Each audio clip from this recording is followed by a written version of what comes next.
Последствия вспышки коронавируса, угрожающего всему миру, тяжело сказываются на уйгурах и других тюрках Восточного Туркестана, где китайская администрация проводит геноцид, репрессии и прочие беззакония. Недавно в социальных сетях появилась видеозапись, предположительно сделанная в Кулдже, на которой молодой мужчина обращается к властям со следующими словами: «Я голоден. Мне, моей супруге и моему ребенку нечего есть. Как быть? Нам что, умереть, чтобы достучаться до вас?» Известно, что город Кульджа, где в основном проживают уйгуры и казахи, был взят под карантин в связи с самым высоким показателем инфицирования. Сотрудники радио «Свободная Азия» провели работу и выяснили, что коммунистический режим Китая запретил жителям Кульджи выходить на улицы и объявил комендантский час.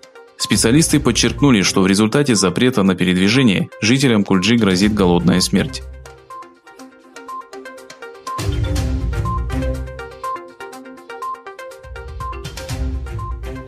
Правозащитные организации Европы выразили обеспокоенность в связи с отказом правительства Болгарии выдать статус беженца 5 уйгурам, которых ожидает экстрадиция.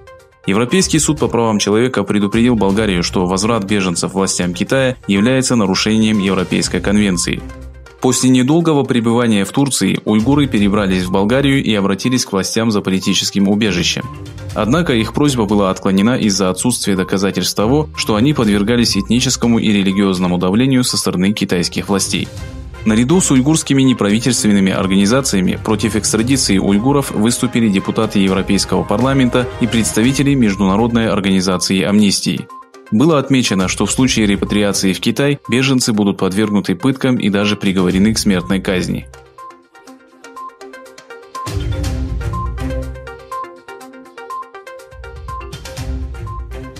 Наряду с узницами женской колонии города Ухань, ставшего очагом эпидемии, более чем у 500 заключенных из 5 тюрем, расположенных в различных провинциях Китая, был обнаружен новый тип коронавируса. COVID-19 был обнаружен у 207 человек, отбывающих наказание в тюрьме города Сининь, провинции Шаньдунь, и у 34 человек в тюрьме Чичан. Согласно заявлению, сделанному Национальной комиссией здравоохранения, количество смертельных случаев в связи с COVID-19 увеличилось до 2238, а число инфицированных превысило 75 тысяч. Также вирус был обнаружен у пациента, проходившего лечение в больнице города Чэнду, провинции Сычуань. Отделение здравоохранения города Чэнду сообщило, что пациент, у которого был обнаружен вирус, проходил повторное стационарное лечение в рамках карантина. Быстрое прогрессирование вируса, тяжелые условия и отсутствие санитарии в лагерях перевоспитания несет угрозу для миллионов узников, содержащихся в данных учреждениях.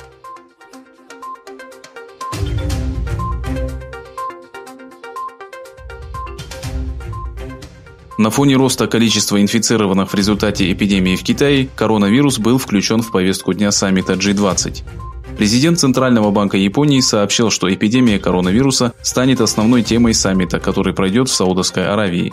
С другой стороны, Министерство здравоохранения Ирана сообщило, что число случаев коронавируса в стране увеличилось до 18. Количество смертельных случаев в Иране достигло 5. За последние 2 дня вирус был обнаружен у 7 иранцев в Куме, 4 в Тегеране и у 2 в Гиляне. Кроме того, Министерство здравоохранения Ливана сообщило, что в столичном аэропорту был задержан инфицированный пассажир, прибывший из Ирана. В США было зафиксировано 34 случаев заражения, а количество инфицированных в Италии достигло 14.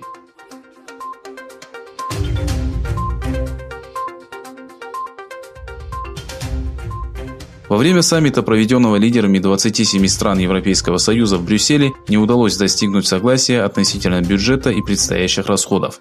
По окончанию саммита глава Совета безопасности Союза Чарльз Мишель и руководитель Еврокомиссии Урсула фон дер Лайен провели совместную пресс-конференцию. Чарльз Мишель заявил, что для достижения консенсуса по бюджету требуется время. В свою очередь Урсула фон дер Лайен сделала следующее заявление. Было проведено совещание с лидерами 27 стран. Мы продолжим работу до тех пор, пока не достигнем соглашения. Фон дер Лайен подчеркнула необходимость эффективного планирования бюджета для решения ключевых проблем, таких как цифровая трансформация, изменение климата и отделение Британии от Евросоюза.